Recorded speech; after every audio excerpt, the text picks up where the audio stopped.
Highway પર અકસ્માતનો બનાવ બન્યો છે। જી હા, બેફામ આવતી એક ઇકો ખાનગી બસ સાથે અથડાઈ છે। ઇકો અને ખાનગી બસ વચ્ચે અકસ્માત સર્જાયો છે। હિંમતનગર તાલુકાના જુવાનગઢ પાસે અકસ્માતનો બનાવ બન્યો છે। અકસ્માતને લઈને લોકોના ટોળા ઘટના સ્થળે ભેગા થઈ ગયા છે। આપ દ્રશ્યો અમારા ટીવી સ્ક્રીન પર જોઈ શકો છો। સાબરકાંઠાના નેશનલ હાઈવે ઉપર અકસ્માતનો બનાવ। બેફામ આવતી ઇકો ખાનગી બસ સાથે જોરદાર ટકરાઈ ગઈ હતી। આ સાથે વધુ માહિતી આપવા માટે અમારા સંવાદદાતા દિગ્ગજ કડિયા જોડાઈ ચૂક્યા છે। દિગ્ગજજી, સાબરકાંઠા નેશનલ હાઈવે પર આ ગંભીર અકસ્માતનો બનાવ બન્યો છે, શું છે સમગ્ર વિગત? સાબરકાંઠા જિલ્લાના જે નેશનલ હાઈવે 48 પર હિંમતનગર શામળાજી જે હાઈવે છે તે જવાનપુરા જે પાટિયા છે ત્યાં આગળ આ એક અકસ્માત સર્જાયો હતો। ખાનગી બસ અને મારુતિ ઇકો વચ્ચે આ અકસ્માત સર્જાયો હતો, જેના કારણે ઇકોમાં જે સવાર 6 લોકો હતા તે લોકોના ઘટના સ્થળ ઉપર મોત નીપજ્યા હતા, જ્યારે 3 લોકો ગંભીર ઇજાગ્રસ્ત હતા। તે લોકોને તાત્કાલિક ધોરણે સારવાર અર્થે હિંમતનગરની સિવિલ હોસ્પિટલ ખાતે ખસેડવામાં આવ્યા હતા।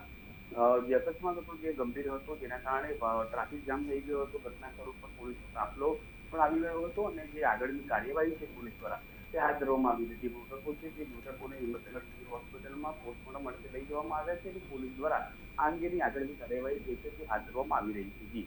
જી દિગ્ગજજી, આ જે લોકોના મૃત્યુ થયા છે એ લોકો ક્યાંના છે લઈને કોઈ વિગત બહાર આવી છે કે કેમ? ચોક્કસથી અત્યારે હાલ પોલીસ તે દિશાએ તપાસ કરી રહી છે। હાલ કયા વિસ્તારના છે એ કોઈ ખ્યાલ આવ્યો નથી, પરંતુ હાલ પ્રાથમિક રીતે તે લોકોને સારવાર આપવામાં આવી રહી છે। જે ઘાયલ લોકો છે 3 લોકો જે હતા એ લોકોને હાલ તો સારવાર આપવામાં આવી રહી છે ને જે મૃતક લોકો છે તે લોકોને હાલ સિવિલ હોસ્પિટલ ખસેડવામાં આવી રહ્યા છે। આગામી સમયમાં ક્યાંના છે અને કઈ જગ્યાએ જઈ રહ્યા હતા તમામ જે પોલીસનો વિષય છે તમામ બહાર આવવાની શક્યતાઓ છે। જી બિલકુલ ઠીક। સાથે અકસ્માતનું કારણ શું છે? આમાં ઓવર સ્પીડનો બનાવ બન્યો છે કે કેમ?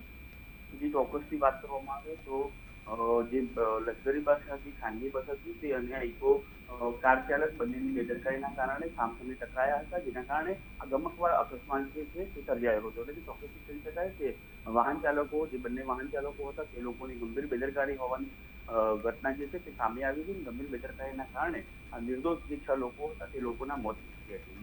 જી દિગ્ગજજી, અમારી સાથે જોડાવા બદલ આપનો આભાર। તો સાબરકાંઠા નેશનલ હાઈવે પર ગંભીર અકસ્માતનો બનાવ બન્યો છે। બેફામ આવતી ઇકો ખાનગી બસ સાથે અથડાઈ હતી। ઇકો અને ખાનગી બસ વચ્ચે જોરદાર ટક્કર થઈ હતી।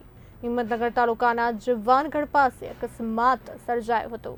6 લોકોના મોત નીપજ્યા છે।